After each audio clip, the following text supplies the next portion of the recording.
Las últimas jornadas de puertas abiertas está dedicado a promocionar este circuito de visita que está panelizado con carteles de este tipo que hemos instalado alrededor del Bernoulli. El recorrido, una vez que se empieza en el cartel número 2, o sea que todavía hay que subir, tiene unos 1700 metros de perímetro. Se realiza caminando y en él se encuentran una serie de paneles en el que explicamos cuestiones sobre las defensas del Bernoulli. Además, les vamos a enseñar los sitios donde hemos estado excavando este año, que son un santuario de la Edad del Hierro, que está ya prácticamente delimitado y bastante excavado, y luego la zona del área 3, donde estamos excavando viviendas. Nosotros hemos realizado en los últimos años un estudio muy intenso de la estructura que tiene la ciudad fortificada de Montebernorio. La mayor parte de las personas que vienen a ver estos yacimientos, hay que explicarles que la Edad del Hierro empieza aproximadamente en el siglo X a.C. hasta el siglo I, y aquí tuvo una duración más larga que en otros espacios de la península ibérica, de nuestro país de España, porque aquí la gente pudo vivir independiente hasta el siglo I a.C., hasta finales del siglo I a.C., que son conquistados durante las guerras cántabras. Si ustedes quieren saber algo más con respecto al conflicto de las guerras cántabras o ampliar información sobre esto que ven ustedes aquí, pueden capturar los códigos QR y en su casa descargarse información que tenemos en las webs, acceder a la información en las webs. También en nuestra página web hay enlaces a artículos científicos, reportajes, etcétera, que hemos ido colgando, y tenemos un canal en YouTube que se llama INVEAC, y en Instagram, Twitter y Facebook, que es INVEAC Oficial, donde siempre colgamos noticias, colgamos enlaces a vídeos, documentales, etcétera. Bien. Normalmente cuando la gente viene a ver un castro, se imagina un cerro con un espacio pequeñito. Esto no funciona así. Esto es una ciudad fortificada que tiene el mismo tamaño que suelen tener las ciudades fortificadas del resto de Europa. Es decir, aquí nos movemos en unas dimensiones considerables. Todo el perímetro defendido de Montebernorio tiene 90 hectáreas de extensión. Dentro de ese perímetro estaba el núcleo de la ciudad y espacios donde nosotros localizamos no solo las fuentes que abastecían de agua el núcleo, sino también espacios donde había cementerios, donde había espacios rituales, donde había espacios probablemente donde se instalaron granjas y otra serie de lugares, encerraderos para ganado, etcétera, que estaban distribuidos a lo largo de la ciudad. Estas líneas que ven ustedes aquí, y que va a ser lo que les vamos a explicar en parte en el recorrido, consisten en una explicación de que, mientras que en la mayoría de los castros ustedes van a ver la muralla y el foso, aquí van a ver la muralla, el foso y una serie de líneas defensivas que normalmente no son percibidas o no son localizadas o no existen en otros lugares fortificados de la Edad del Hierro como este. Eso es lo que van a ver ahí arriba. Yo ya les aviso una cosa, todo este espacio de 90 y tantas hectáreas está modificado por el hombre. La montaña del Bernoulli en realidad es una lenteja redondeada, geológicamente hablando, y todo este paisaje que ustedes ven de terrazas es artificial. Por este motivo, desde el minuto 1, yo quiero que ustedes piensen en el trabajo que es necesario invertir para transformar una montaña, que es un cerro plano con unas laderas, digamos, caídas hacia abajo y redondeadas, en el paisaje de terrazas que van a ver, casi todas defensivas, y que les vamos a explicar. Eso ya de por sí dice mucho de una sociedad compleja, con una gran capacidad de organización, que disponía de una mano de obra que es muy superior a la propia gente que vivía dentro del castro, es decir, una organización que es prácticamente ya un Estado, y que funcionan coordinados con todo el aparato, todo el territorio de lo que eran los antiguos cántabros. Son una de las etnias celtas que vivían en el norte de la península ibérica, digamos que culturalmente completamente afines a los vacceos, a los celtíberos, a otros pueblos del norte, que ocupaban toda la franja cantábrica, con relaciones muy intensas con Europa Central por los circuitos de comunicación que tiene la península ibérica, y perfectamente integrados dentro de ese mundo ideológico, cultural y religioso que es la comunidad celta de la Edad del Hierro en Europa Occidental. Su vida sirve para calentarles, porque luego la cosa está accidentada en algunos espacios y es bueno que ustedes ya vayan caliente, con los tobillos y bien preparados y eso.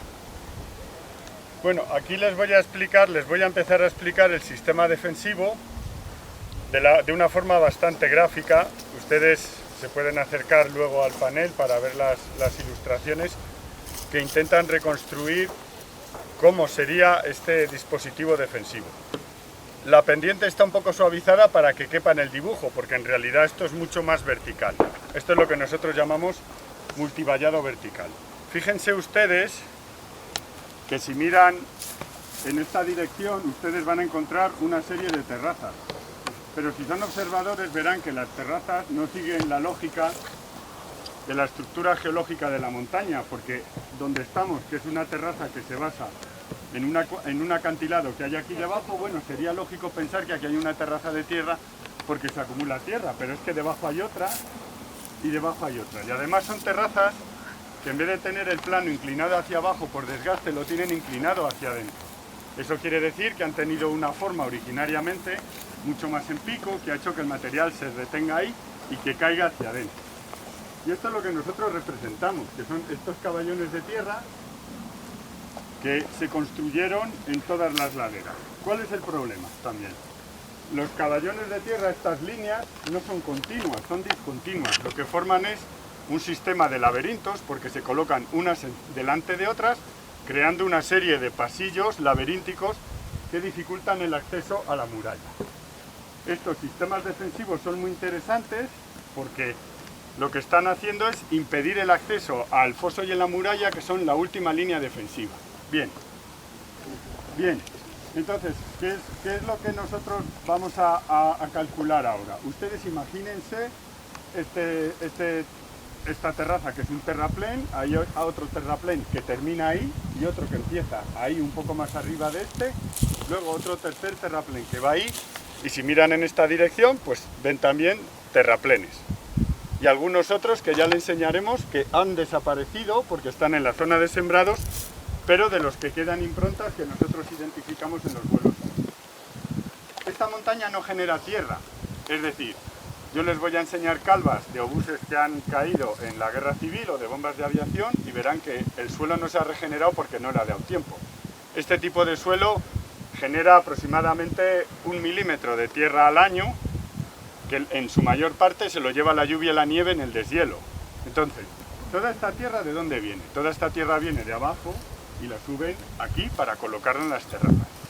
Solo ya con eso tenemos que calcular e intentar imaginar lo que es una sociedad que tecnológicamente en realidad era exactamente igual de avanzada que los romanos, aunque a ustedes les estén contando otras cosas. Tenían carros, tenían herramientas, tenían ejércitos, eran exactamente igual en el desarrollo tecnológico que los romanos, y que se dedicaban a organizar sus ciudades y este tipo de espacios como sitios donde vivir, pero también como espacios defensivos del territorio. Entonces, esta inversión gigantesca de obra estaba justificada por la ubicación que el Bernorio tiene. El Bernorio está situado en uno de los ejes más estratégicos de toda la península ibérica, que es esta vía que viene de este a oeste y que si uno la inicia, por ejemplo, en Roncesvalles, baja a la zona de Álava, el corredor de Araquil, Navarra, se mete en La Rioja, viene por la carretera de Burgos, continúa hacia León, Sanabria y Galicia. Y luego hay otra vía muy importante, que es la que recorre la actual autovía de la Meseta, que va desde la Meseta, pasando por la cordillera cantábrica hacia el norte. Y además hay varios valles que comunican también, que permiten pasar a la cordillera cantábrica, y todos son controlados desde esta montaña. Y eso es lo que vamos a ver en el circuito que vamos a realizar alrededor. Luego, esta inversión de trabajo estaba perfectamente justificada desde el punto de vista de la estrategia militar de control de territorio. Y eso nos indica también que la gente que eligió esta montaña tenía ya conocimientos perfectamente eficaces de lo que significaba controlar un territorio desde el punto de vista estratégico y militar. A lo largo del recorrido van a ver ustedes un paisaje impresionante, además hoy sin nieblas y con poca calima se va a ver muy bien, y van a ver, bueno, pues un territorio extensísimo.